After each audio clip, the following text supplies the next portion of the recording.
الصلاة والسلام على أشرف الأنبياء والمرسلين سيدنا ونبينا ومولانا محمد وعلى آله وصحبه أجمعين. وصنفوا فيه أي في هذا النوع الموضح لأوهام الجمع والتفريق. أجاد فيه الخطيب وسبقه إليه عبد الغني هو ابن سعيد المصري وهو الأزدي أيضا ثم السوري.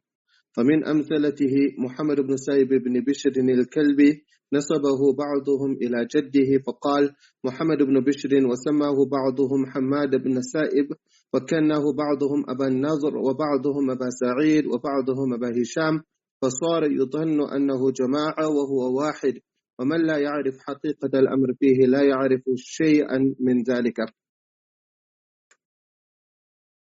Another eighth reason for doubting a narrator, we are discussing the issue regarding a narrator being unknown. So Ibn Hajar rahimahullah mentioned that there are two things which led to a narrator being unknown. The first is that the narrator is mentioned by such a term or such a nickname, he is attributed in such a way that he is not commonly known in that way. So we mentioned the various reasons why this would be done.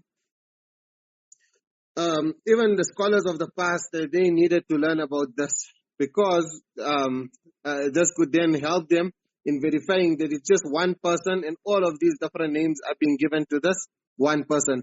And that is the most beneficial thing of learning and studying about this here.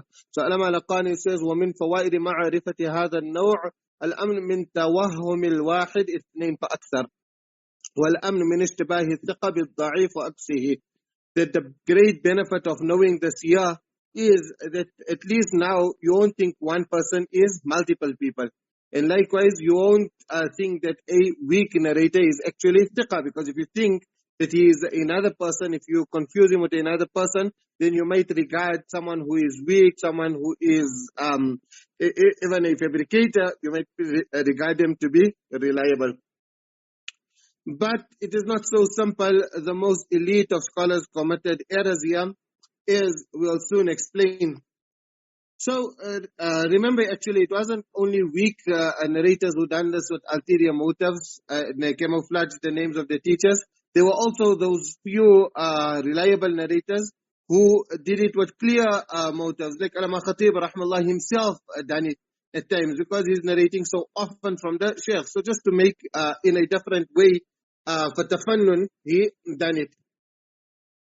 So because of the huge amount of reasons, and then you have these different types of scholars, the different levels of scholars who would do this, detecting that the narrator is really just one person and it's called this different titles and names given to this one person, it becomes very difficult.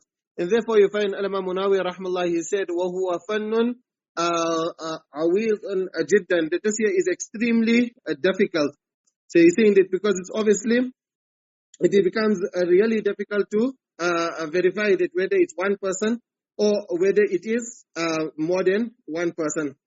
So he says that it is something which is difficult, but in spite of being so difficult, he says, تَمَسُّ الْحَاجَةُ إِلَيْهِ, that it is something which is needed. فإن كان الغرض إخفاء ضعفه لكونه لو سمي عرف حاله كان ذلك قادحا في فاعله. If it is now you come to know that a person is doing this here, he is doing it for ulterior motives, that because his sheikh was weak, so therefore he is doing it so he wants to conceal the name of a weak sheikh, then this person here himself, he also becomes mat'un. So he also then loses his integrity.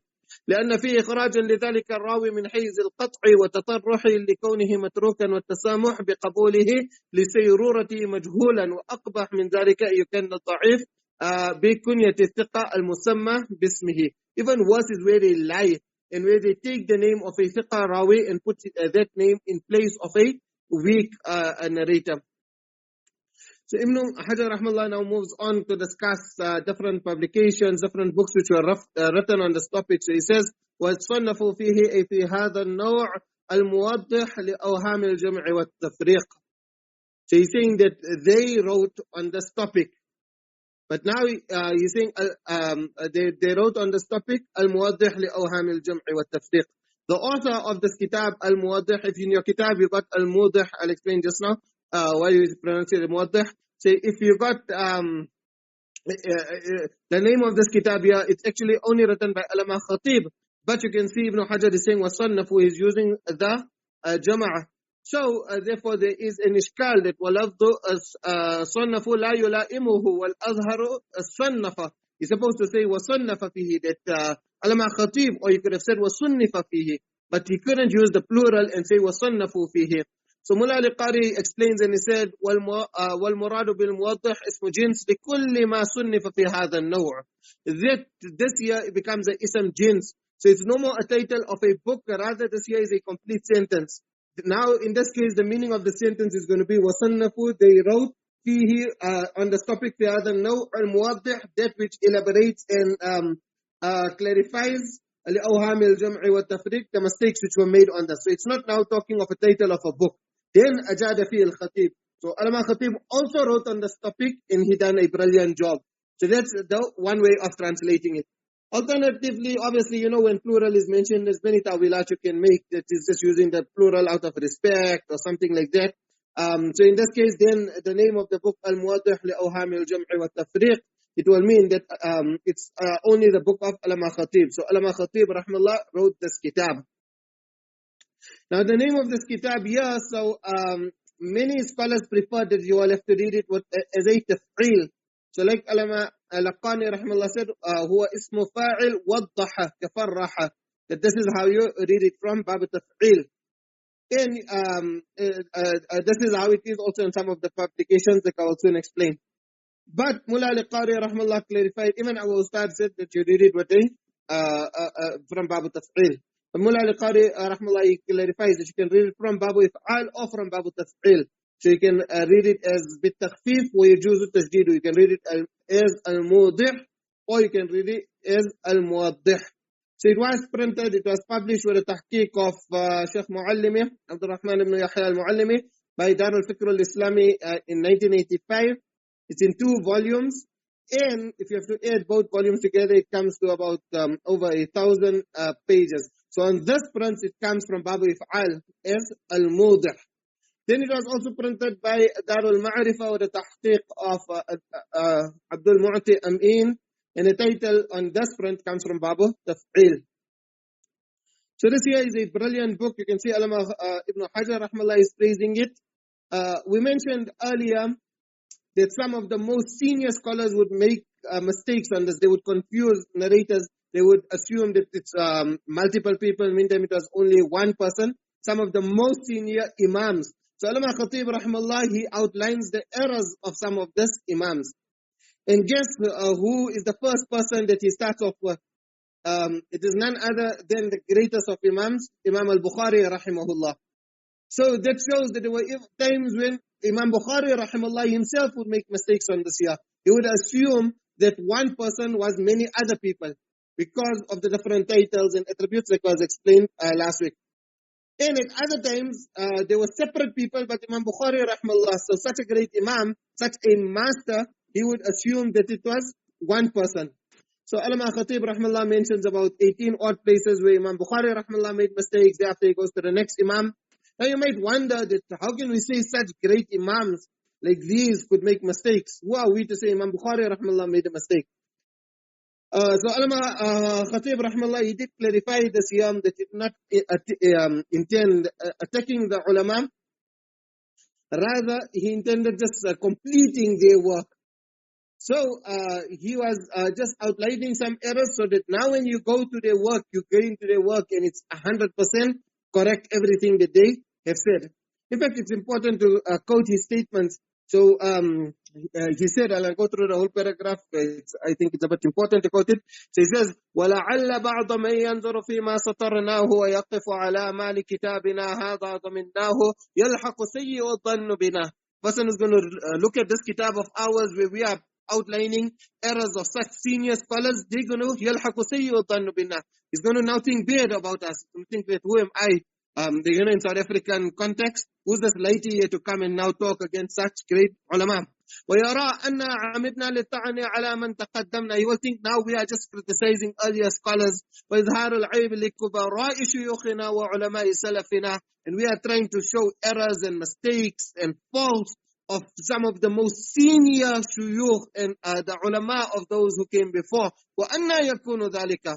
How can it ever be? وَبِهِمْ ذُكِرْنَا. We get an identity through them. وَبِشِعَاءِ ضِيَائِهِمْ تَبَصَّرْنَا.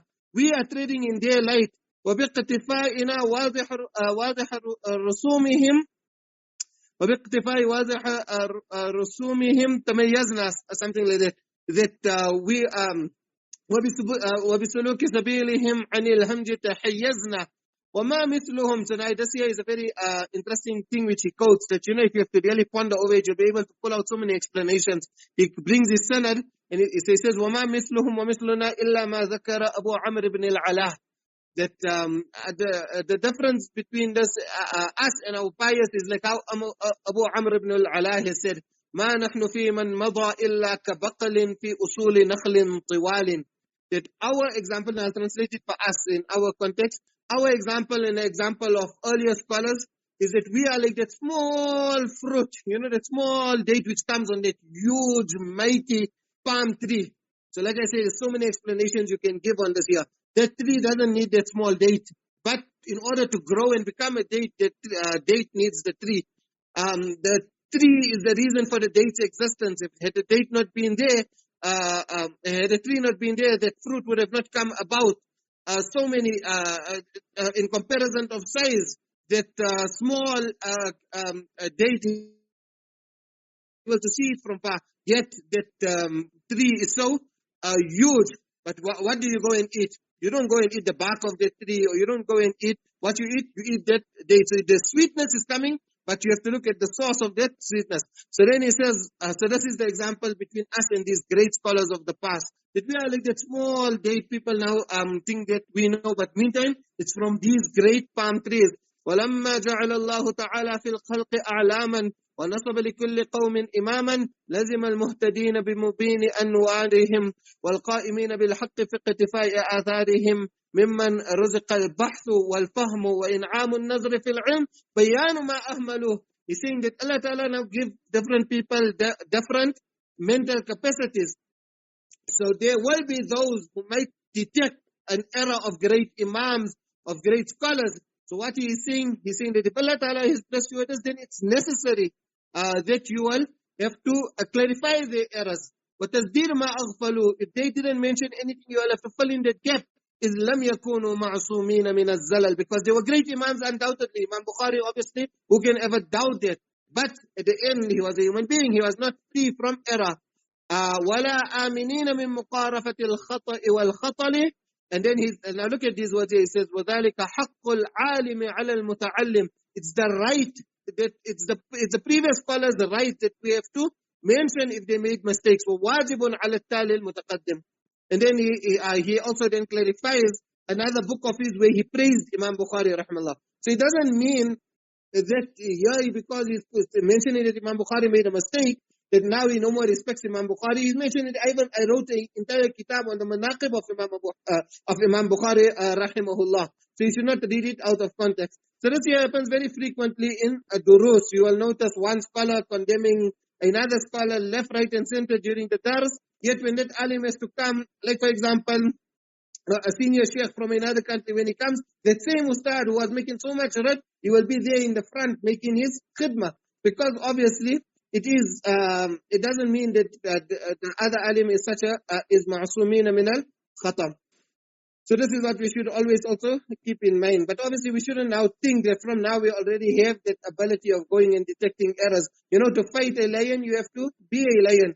You can't come such and you want to now point out an error of a previous imam, and then the next person who sees you will point out how wrong you are and how correct that imam. So you have to first develop a little bit ilm.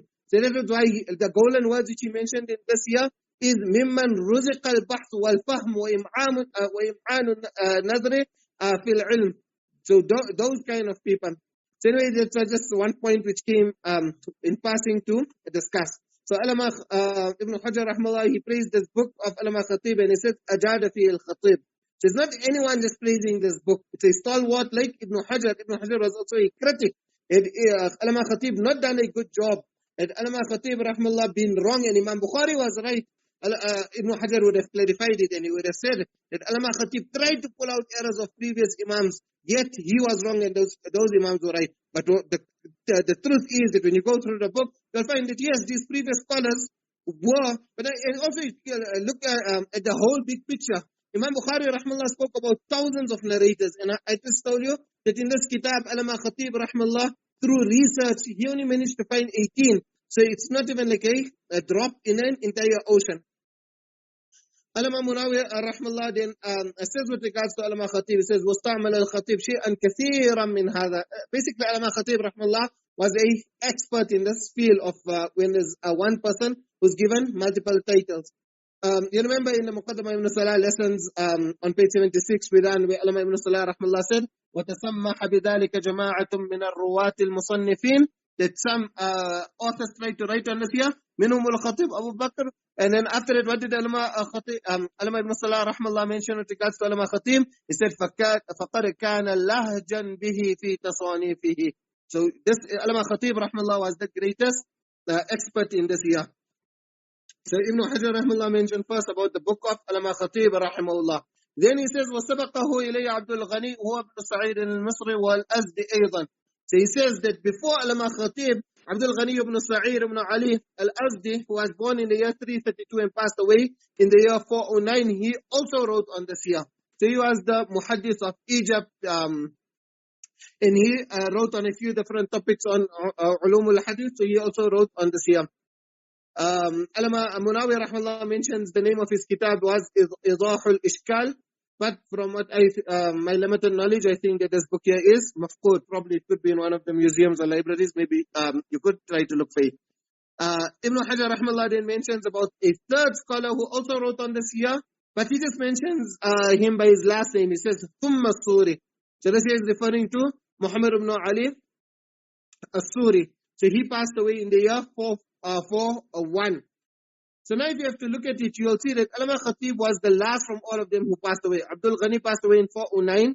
Then Sheikh Suri passed away in the year 441. And Allama Khatib rahmallah only passed away in the year 463. When working out on the dates of when an author wrote a book, unless it's clearly mentioned that he wrote it when he was young, or like he wrote it in this year, or he wrote it when this episode was happening, unless that's clearly mentioned, you generally go by the dates of death. So based on this year, it would mean that Abdul Ghani wrote first because he passed away first, and obviously he was even Allama Khatib rahmallah was only about 13 years old or something like that there, if I'm not mistaken, when he passed away. So Abdul Ghani was the first to write, then was Sheikh Suri, and then Allama Khatib. So now the objection comes about that why did Ibn Hajar rahmallah mention it in this order? That first mention Khatib, then go to the first scholar, and then go to the second scholar. So why bring the third, and then first, and then second? So Allama Laqani rahmallah, he mentioned this. He said, فَإِن قُلْتَ فَكَانَ الْمُنَاسِبْ تَقْدِيمُ عَبْدِ الْغَنِي ثُمَّ سُورِ ثُمَّ الْخَطِيبِ. You have to say that it would have been more appropriate that Ibn Hajar rahmallah first mentioned the name of Abdul Ghani, and then the name of Allama Suri, and then the name of Allama Khatib. So Allama Laqani says, نعم لكنه صرح في المتن باسم تأليف الخطيب. In the matn, firstly, he only mentioned about the book of Khatib. Remember when he wrote Nukhbatul Fikr, he didn't know he's going to write Nuzha an-Naḍar. So maybe at that time when he was writing the matn, when he was writing Nukhbatul Fikr, then he only wanted to outline the books of Khatib, because he himself mentioned Ijāzah fi al-Khatib. Allama Khatib rahmallah done an absolutely amazing job. And then also لِكَوْنِي جَمَعَ مَا فِي كِتَابِ مَنْ بَعْدَهُمْ. So he's saying that because of this year, because of the sterling job which Allama Khatib rahmallah done, therefore, and because he was mentioned in the matn, therefore Allama Ibn Hajar rahmallah mentioned him first here as well in Nuzha an-Naḍar, and thereafter he mentioned the name of his predecessors. And then besides these, there were many others who also wrote. Allama Munawi rahmallah quotes from Allama Suyuti, وَطَبَعَ الْخَطِيبِ فِي ذَلِكَ الْمُحَدِّثُونَ خصوصا المتأخرين, that many others came and wrote on this year. آخرهم شيخ الإسلام الحافظ ابن حجر, that even Ibn Hajar rahmallah wrote on this year. And then he clarifies Allama Munawi after quoting this year, وَهَذَا النَّوْعَ عَوِيضٌ جِدًّا. Keep in mind that this year is an extremely difficult topic to write on. Because you can see Imam Bukhari rahmallah and so many other stalwarts made mistakes in it. Allama Ibn Hajar rahmallah now gives an example of a blatant liar who people then tend to conceal his name. So this here is Muhammad ibn Sa'ib ibn Bishr al-Kalbi.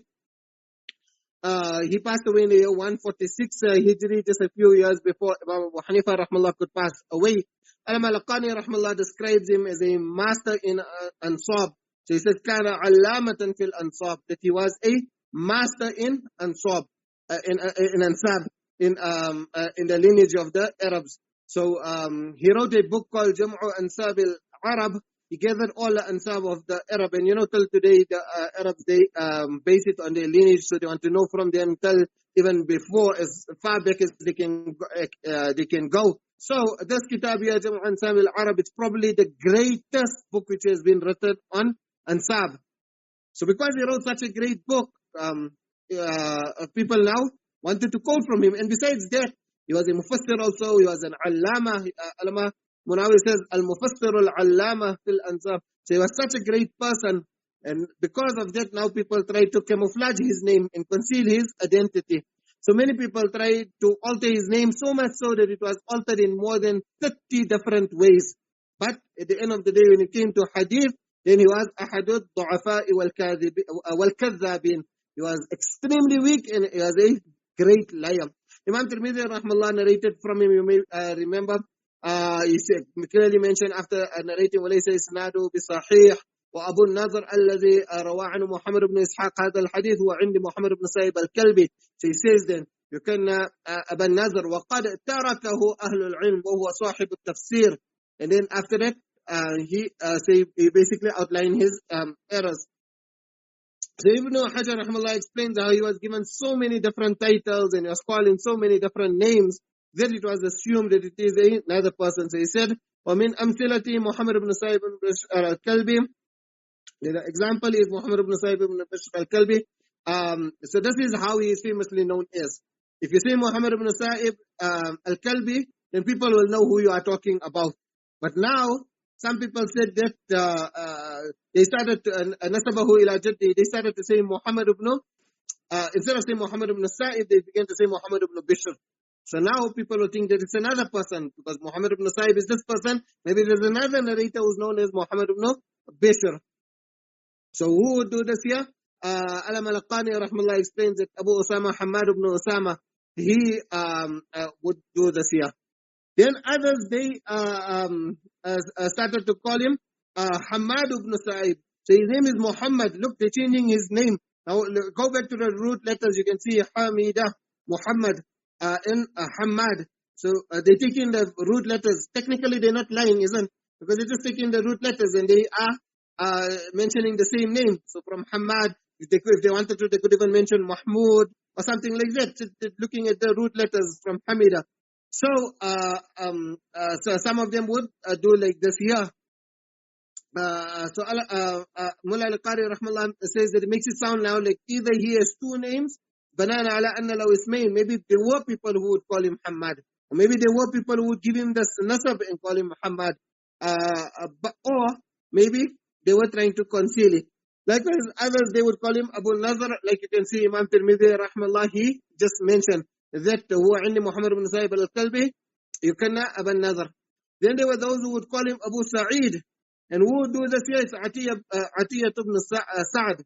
So here, not just calling him Abu Sa'id, you have to go back to the exact words of Allama Khatib rahimahullah. He mentions it here in the same kitab al-Muwaddah.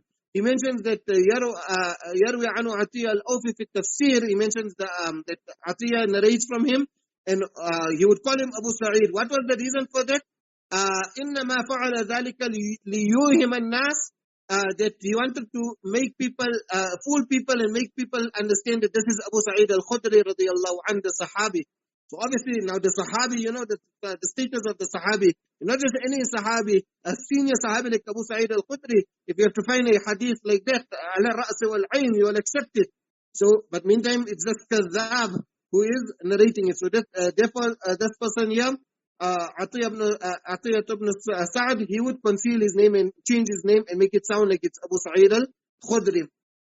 وَبَعْضُهُمْ أَبَا هِشَام. Then there were those who would call him Abu Hisham. So who would do this here? Al-Qasim ibn al-Walid al-Hamdani. He would do this here. Again, Allama Khatib rahmallah mentions this here in his kitab. So therefore, now probably he done this here because he had a child by the name, a son by the name of Hisham. So generally it goes by the elder son. But now maybe a person takes the second son's name or the third son's name or another son's name. So the person is not popularly known with that.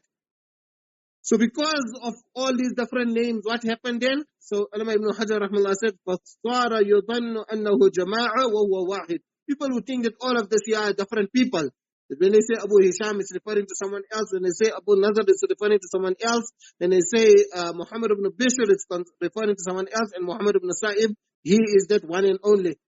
But وَمَنْ لَا يَعْرِفْ حَقِيقَةَ الْأَمْرِ فِيهِ لَا يَعْرِفُ شَيْئًا مِنْ ذَلِكَ. A person who doesn't know the reality that all of this here is actually going back to one and the same person, he will then not know what's happening here. So Allama Munawi rahmallah mentioned a few other examples of this here. He said, like, if you have to look Salim, the one who narrates from Abu Huraira and Abu Sa'id al-Khudri and many other Sahaba, he is Salim Abu Abdullah al-Madani. Then others would call him Salim Mawla Malik ibn Aus. Others would call him Salim Mawla Shaddad ibn al-Had. Others would call him Salim Mawla Durs. Others would call him, so you can see one person and they're using so many different names. Others would call him Abu Abdullah. Likewise, there's a person who was known to be a Waddar. And he was also crucified because of turning as a Murtad. So Muhammad ibn Qais al-Shami. So even him, his name was altered in more than 50 different ways. And Allama Munawi rahmallah said, بَلْ يُقَالْ مِئَةً. In fact, it is said that his name was altered into 100 different names. But very quickly in this remaining time, one very particular person who I want to mention here, and you should remember this name, so you must write it down, is Ahmad ibn Salt. So Ahmad ibn Salt, he passed away in the year 308 Hijri. Now, while he's a very important figure to mention with regards in this, under this chapter and in this topic, because he fabricated lots and lots of manaqib of Imam Abu Hanifa rahimahullah. So, like when I say lots, is that basically most of the books that came will narrate from asanid which are narrated by Ahmad ibn Salt. So, a manaqib of Imam Abu Hanifa, those things which are in praises of Imam Abu Hanifa rahimahullah. Likewise, he was also a primary source for the whole biography of Imam Abu Hanifa rahimahullah. So this year, he's like one, when you go especially through books of asanid, you will find his name featuring so much in things which are being attributed to Imam Abu Hanifa rahimahullah. But both his contemporaries, Ibn Adi rahimahullah and Ibn Hibban rahimahullah, accused him of being a liar. Likewise, Imam Darqutni rahimahullah says that he would forge lots of things for Imam Abu Hanifa rahimahullah. And then also if you have to look, inshallah one day we'll get the time, we'll talk about it. If you have to look at the whole history, you'll find no one was writing books on Imam Abu Hanifa rahimahullah at that time. But this person came, Ahmad ibn Salt, and he fabricated so much, and therefore you find now in the beginning of the century, so many books are being written on Imam Abu Hanifa rahimahullah, all these kind of things which are happening. So, when you're going back to earlier books on Imam Abu Hanifa rahimahullah, in chain after chain, sanad after sanad, basically narration, you know the earlier books how it is. The author mentions the sanad and he mentions whatever. He mentions the next sanad and he mentions whatever. The third sanad and he mentions whatever. Everywhere this Ahmad ibn Salt comes. And then what happens? These are the earlier sources. So then those who came in the later times, they would also then quote from these earlier sources which has this fabricator. Now because he fabricated so much and he's like, so many manaqib of Imam Abu Hanifa rahmallah, so now many Hanafis want to narrate all of these things from him. So what's the best way to do it? So they conceal his name. So some would call him, so his name is Ahmad ibn Salt. Some would call him Ahmad ibn Mughallis. Others would call him as Al-Himmani. There are even those who call him Ahmad ibn Atiyah. So you must remember this here, because if you're going to read all these books, then you'll remember when you see Ahmad ibn Atiyah, it's just Wadda' Kadham. In fact, very quickly, let us go through his profile, some words about him from Lisanul Mizan. So just so that you can understand. So I'm calling him Ahmad ibn Salt. But if you open to Lisanul Mizan, it's Ahmad ibn Muhammad ibn Salt. So you can see Salt was the grandfather already from there. So Ahmad ibn Muhammad ibn Salt ibn al-Mughallis al-Hammani. So here it's mentioned with regards to him, Ibn Hajar rahmallah mentions that he's a kadhab, and likewise he mentions فَلِهَذَا يُدَلِّسُ بَعْضُهُم. Therefore, people altered his name. So some would say Ahmad ibn Atiyah, others would say Ahmad ibn Salt. And then he quotes from Ibn Adi rahmallah saying, مَا رَأَيْتُ فِي الْكَذَّابِينَ أَقَلَّ حَيَاءً مِّنْهُ. From all the liars, I didn't find anyone who had more guts, who had less haya than this person. He would just lie left, right, and center. Likewise, many other quotations there, which are mentioned. So therefore, this name here is something to remember, because whenever you go back to the earlier sources of Hanafi, or, sometimes, especially if you want to become a keyboard warrior and you want to reply to people, and if a person has to say a report of to Imam Abu Hanifa, so Imam Abu Hanifa, there are many authentic things about him. Definitely he was an Imam. So we don't need all of these fabrications to prove his worth. We know that you are such a great Imam, even without these fabrications. But nevertheless, whenever you are defending the Hanafi madhab, then don't quote anything which has him in the sanad, and that's a lot of things. And from lots of books, you're going to find where he features in the sanad. So, وَمَنْ لَا يَعْرِفْ حَقِيقَةَ الْأَمْرِ أَلَمَا قَاسِمْ رحمه الله explained this to mean هو أن هذه تسميات لمسمى واحد لا يعرف شيئا من ذلك. Inshallah, we'll continue and say today. جزاكم الله خيرا. السلام عليكم ورحمة الله وبركاته.